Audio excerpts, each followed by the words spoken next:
Oh, yeah. Hey, friends.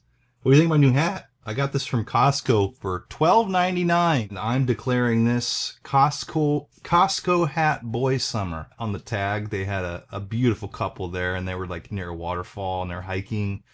And I just thought, man, I want to be like those people someday. And by God, maybe I will be. But I was always taught not to chase waterfalls. So that's where we're at with this. Lightphone 3. Been using it for 2 weeks. Delightful phone. This video is not going to be about this phone specifically, although it's been great. Delightful phone. You should pick it up. I was using the Lightphone 2 before this, and big fan of this space. But when new tech like this comes out, the age-old reviewers come out of the woodwork and they say the same things every time. They dump on the dumb phones. They say they're too expensive. They're just waste your money. Like, it's not that big a deal. Just have your smartphone and have it connect to everything. And you're going to need it for this or that. One of the YouTubers on his podcast, he said, of the dumb phone conversation as a whole, he said, people just need to get better discipline. They just lack discipline. And they just need to get it together. And I actually kind of agree with that statement and that sentiment, like, obviously, but it's like lobbying everybody that wants to eat better or have better exercise habits, lumping them into like one big bucket lump them into one bucket and say, get it together, fatty. Just get it together, man. And then it's like, but then also that person has to like walk by a McDonald's every day, you know? And like, I don't know. It's not a very honest take on this conversation as a whole. Here's what we know. Smartphones are extremely addictive. I checked the stat the other day. I think it's like 4.5 hours average US person spends on their smartphone each day. Just their smartphone. That's not including whatever computer they have to look at for work. It's not including any TVs that they watch, any iPads, things like that. It's just their smartphone. 4.5 hours every day. That's like 35 hours a week. So literally it's a full-time job people are spending on their phone. This video is not to shame anybody that has a smartphone. Like, the point of it is literally just people that have notice this habit about themselves and gone, I don't really want that. I already use my computer all day for work. I already have to do this and this and this on the internet. And like, can I have like just one part of my life and my routine that isn't connected in that way? That's where phones like this enter the conversation. Cal Newport, on one of his episodes the other day on his podcast, he said about the dumb phone conversation that it's like putting your car keys in the middle of a casino and then going, every time I need to drive, I got to go get my car keys out of the casino, right? It's like I'm going to walk by all of these distractions to get to my car keys to drive to work. And it's a great analogy because it's like when you're using a smartphone, it's the same concept. Like, you just want to get on there to check your email, or you just want to get on there to send a text to your wife or your kid or whatever, and then you want to get off of there. But along the way, you're hitting all these notifications. You're seeing all of these apps and these colors hit your brain and your body, and it's like, of course, people are just jacked, right? Their heads are just all over the place, and so it's not fair to just lump all these people into a category and just say, get it together, man. So there are 3 takeaways with this conversation I want you to consider. One is that you get what you pay for. This is a lesson you have to learn.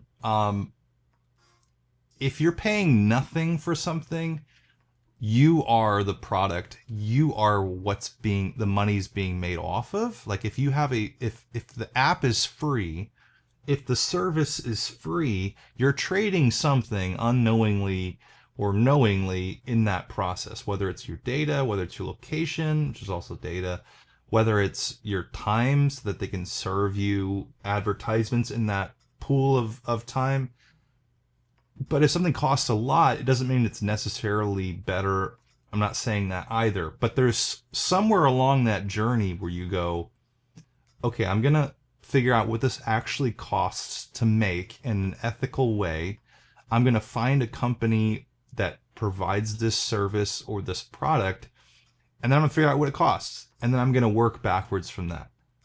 The Lightphone 3 and other companies that charge somewhat of a premium, you have to look under the hood a little bit and go, why? What is the cost there? One reason the Lightphone is a little more costly, one, it's a small team in Brooklyn. I think they've got like 14 people that work for them. It's not Apple, it's not Google, right? They're not using any advertising. They're not giving your data away. So there's that part of it. Another thought is just the fact that they're sourcing their materials and their things at a lower quantity, which increases the price. There's less people buying this tech, so the price goes up. It's not that crazy to understand. I guess if these big tech reviewers like gave these guys a little bit better airtime, maybe that price would go down a little bit. Or maybe if these freaking tariffs would just chill the heck out, that would help too. That's another video. Another takeaway I want you to have, number 2, is that single use is the new black.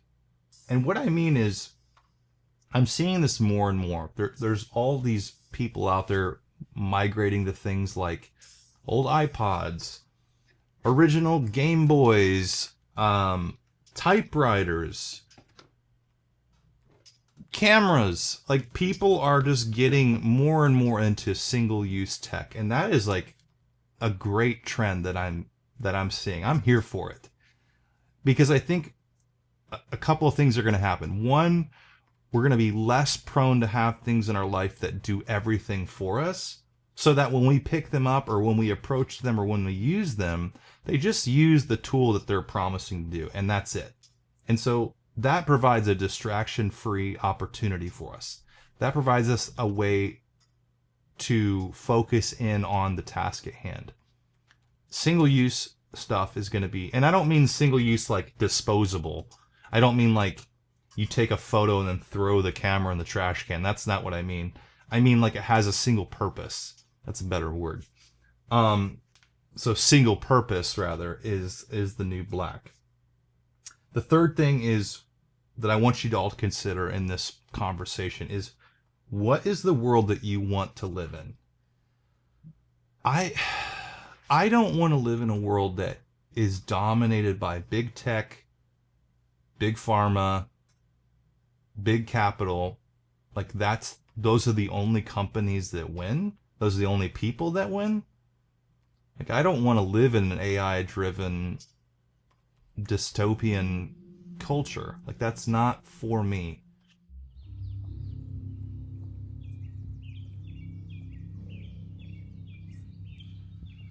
The point is this: at the end of the day, I want to live in a world where people care about tomorrow, they care about their neighbor, they care about the decisions that they make in their life right now that affect the whole planet and everybody around them. This world is never going to change if we just continue to buy the same old crap. And I don't just mean literally, but I mean if we continue to consume the same type of content, the same type of narrative over and over, that's what's best for me is best for everyone always. We need to make decisions that consider our fellow man. So that's what this video is about. Love you guys. See you in the next one.